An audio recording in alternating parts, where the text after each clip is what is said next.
Cold storage ಮಂಜೂರು ಮಾಡಿಸುವ ಮೂಲಕ ನುಡಿದಂತೆ ನಡೆದ ದೆಹಲಿ ವಿಶೇಷ ಪ್ರತಿನಿಧಿ ಶಾಸಕ ಟಿಬಿ ಜಯಚಂದ್ರ ಅವರಿಗೆ ಧನ್ಯವಾದ ಅರ್ಪಿಸಿದ ಎಪಿಎಂಸಿ ಮಾಜಿ ಅಧ್ಯಕ್ಷ ಎಂಆರ್ ಶಶಿಧರ ಗೌಡ.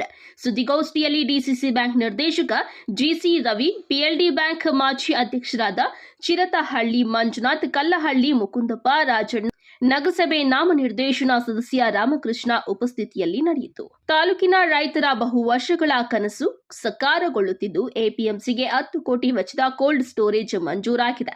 ರೈತರ ಬದುಕಿನಲ್ಲಿ ಮಹತ್ವದ ಬದಲಾವಣೆ ತರಲಿದ್ದು, ರೈತರು ತಾವು ಬೆಳೆದ ಹಣ್ಣು ಮತ್ತು ತರಕಾರಿಗಳನ್ನು ಸಂರಕ್ಷಿಸಿ ಉತ್ತಮ ಬೆಲೆ ಬಂದಾಗ ಮಾರಾಟ ಮಾಡಬಹುದು. ಹಾಗಾಗಿ ಹಿಂದೆ ಎಪಿಎಂಸಿ ಚುನಾವಣೆಯ ಸಮಯದಲ್ಲಿ ಬದಗುಂಟೆ ಗ್ರಾಮದಲ್ಲಿ ಪ್ರಚಾರದ ಸಮಯದಲ್ಲಿ ನೀಡಿದ್ದ ಆಶ್ವಾಸನೆಯನ್ನ ಈಡೇರಿಸುವ ಮೂಲಕ ನುಡಿದಂತೆ ನಡೆಯಲಾಗಿದೆ ಎಂದು ಹೇಳಿದ್ದಾರೆ. ಕೃಷಿ ಉತ್ಪನ್ನ ಮಾರುಕಟ್ಟೆ ಸಮಿತಿಯಲ್ಲಿ ಕೋಲ್ಡ್ ಸ್ಟೋರೇಜ್ ಪ್ರಾರಂಭಿಸುವುದು ನನ್ನ ಬಹುದಿನದ ಕನಸಾಗಿದ್ದು, ಈಗ ಕೋಲ್ಡ್ ಸ್ಟೋರೇಜ್ ನಿರ್ಮಾಣಕ್ಕೆ ಟೆಂಡರ್ ಕರೆಯಲಾಗಿದ್ದು, ಟೆಂಡರ್ ಮುಗಿದ ತಕ್ಷಣ ಕಾಮಗಾರಿ ಆರಂಭವಾಗುವುದು. ಕೋಲ್ಡ್ ಸ್ಟೋರೇಜ್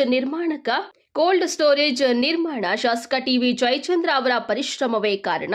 ಅವರ ಮಾರ್ಗದರ್ಶನದಲ್ಲಿ ಸತತ ಪ್ರಯತ್ನ ನಡೆಸಲಾಯಿತು. ಕೋಲ್ಡ್ ಸ್ಟೋರೇಜ್ ಮಂಜೂರು ಮಾಡಿದ ಮುಖ್ಯಮಂತ್ರಿ ಸಿದ್ದರಾಮಯ್ಯ, ಉಪಮುಖ್ಯಮಂತ್ರಿ ಡಿಕೆ ಶಿವಕುಮಾರ್, ಕೃಷಿ ಮಾರುಕಟ್ಟೆ ಸಚಿವ ಶಿವಾನಂದ ಎಸ್ ಪಾಟೀಲ್, ಶಾಸಕ ಟಿಬಿ ಜಯಚಂದ್ರ, ಉಸ್ತುವಾರಿ ಸಚಿವ ಡಾ ಜಿ ಪರಮೇಶ್ವರ್, ಸಹಕಾರ ಸಚಿವ ಕೆಎನ್ ರಾಜಣ್ಣ ಸೇರಿದಂತೆ ಜಿಲ್ಲೆಯ ಎಲ್ಲ ಶಾಸಕರು, ಪಕ್ಷದ ಮುಖಂಡರು, ಕಾರ್ಯಕರ್ತರಿಗೆ ಅಭಿನಂದನೆಗಳನ್ನು ಸಲ್ಲಿಸಲಾಯಿತು.